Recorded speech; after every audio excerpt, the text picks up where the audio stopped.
హైదరాబాద్ శివార్లలో 2040 సంవత్సరం కొత్తగా కనుగొనబడిన పురాతన నాగరికతకు సంబంధించిన త్రవ్వకాలు. డాక్టర్ ఆర్య, ఒక యువ, తెలివైన ఆర్కియాలజిస్ట్, ఒక విచిత్రమైన వస్తువును కనుగొంది.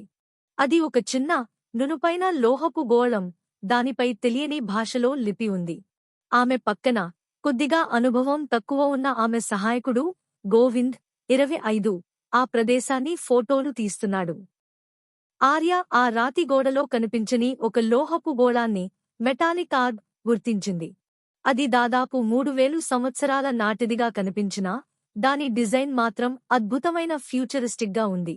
గోళంపై ఒక విచిత్రమైన గుర్తు ఉంది, గడియారం లోపల మెరిసే నక్షత్రం.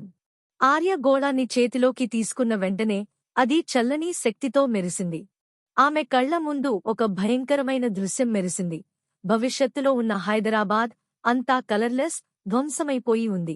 ఆకాశంలో ఎరుపునలుపు పగుళ్లు కనిపిస్తున్నాయి. ఒక భవనంపై టెంపోరల్ ఫాల్ట్ అనే చిహ్నం కనిపించింది. ఆర్య ఆ గోళాన్ని వెంటనే కింద పడేసి శ్వాస తీసుకోలేకపోయింది. గోవింద్ ఆశ్చర్యంతో ఆమె వైపు చూశాడు. మేడం, ఏమైంది? అది ఏంటి? గోవింద్, ఇది చరిత్ర కాదు. ఇది ఏదో భవిష్యత్తు నుంచి వచ్చిన హెచ్చరిక. ఆర్య ఆ గోళాన్ని జాగ్రత్తగా తన ల్యాబ్కు తీసుకెళ్ళింది. ఆమె దానిపై పరిశోధన ప్రారంభించింది. గోళం కేవలం శక్తిని మాత్రమే కాకుండా, వివిధ కాలాంశాల నుండి డేటాను కూడా నిల్వ చేయగలదని ఆమె తెలుసుకుంది.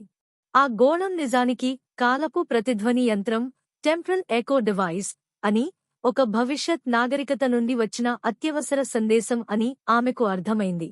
ఆర్య గోళాన్ని ఆన్ చేయగా, అది ఒక 30 సెకన్ల విజువల్ హాలోగ్రామ్ను ప్రొజెక్ట్ చేసింది.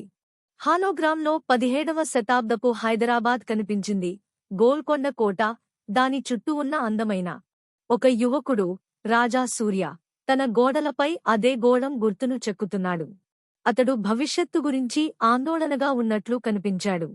ఈ కాలపు కీ భవిష్యత్తును రక్షించాలి. నేను ఈ పరికరాన్ని దాచి ఉంచాలి. ఎప్పటికీ ఎవరికీ దొరకకూడదు. ఆర్య గమనించింది. రాజా సూర్య ఒక పెద్ద, తాళం వేసిన బ్రోంజ్ పెట్టెను ప్యాలెస్ నేలమాళిగలో దాచాడు.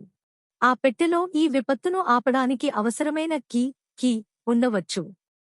నేను ఆ పాత రాజమందిరాన్ని కనుగొనాలి.